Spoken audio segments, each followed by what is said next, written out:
Francis Ngannou gets emotional during PFL press conference. Now that you're back in MMA, back in the PFL, what is your goal now that you're back in MMA again? Lately, things been a little tough. You know, I haven't questioned if I have to continue or if I should just hang off the gloves and stuff.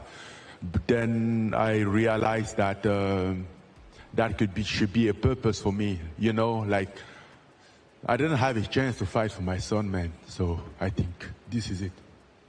Thank you, Francis. Appreciate that.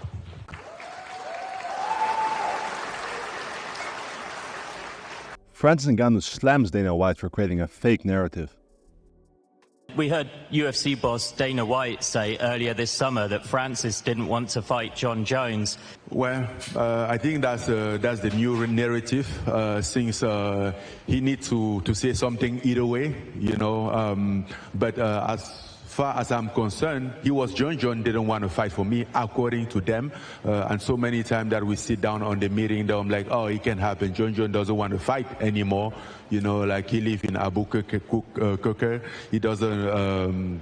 He lives his small life. He has a lot of money in his bank account. You know, so I think the guy who controls the narrative can say whatever he wants.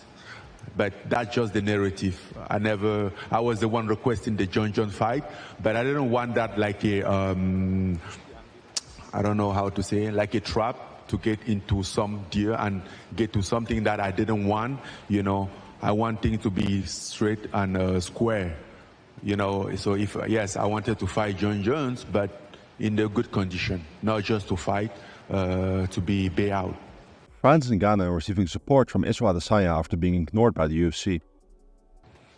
You know, it's always great. I mean, since we didn't know each other before we get here, we get in our combat sport career, you know, and then we had to know each other, and then since then, I like my first fight was on the same card with Usman, and then we hook up, and then Adesanya came after, and then we just have a good chemistry and support each other, you know. So it's always been a good chemistry between us, a good support, genuinely, and everybody wishes everybody the best, you know, wishes everybody to dominate in his division or to overcome whatever he's going through. So it's been, and whether it's on or off stage, we've been supporting each other, and it's also very comforting, you know, like there are moments that you're up and there are moments that you're down, and then you truly need support from people that care about you, you know, so, and those are very important. Like my first boxing match in Riyadh, we were there a whole week with Adesanya and Usman, and let me tell you what, even though I wasn't knowing what I was getting into, at least I was happy that whatever happened, it happens when I'm surrounded by people that care for me. Francis Ngannou in the best heavyweight debate. So you're asking like who is the best heavyweight? Yes. Well, I think for everybody he's the best heavyweight, and even those who you haven't mentioned they feel like the best heavyweight, and everybody has his fight. And honestly, like I never chase stuff like that because it's not the most important. I think the most important is to go there and do your best, you know, give everything that you have in one of each and every fight that is in front of you, and then whether it's in life, in sport, or whatever you're doing.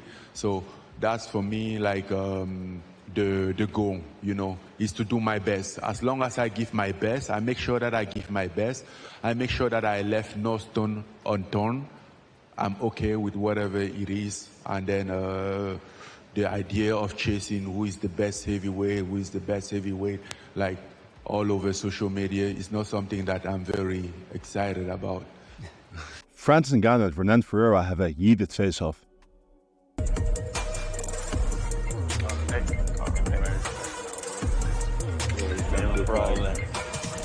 Let's go. Yeah, let's go. You're gonna face the real champion. Yeah. All right. Face forward. Face forward. Good. Good. There's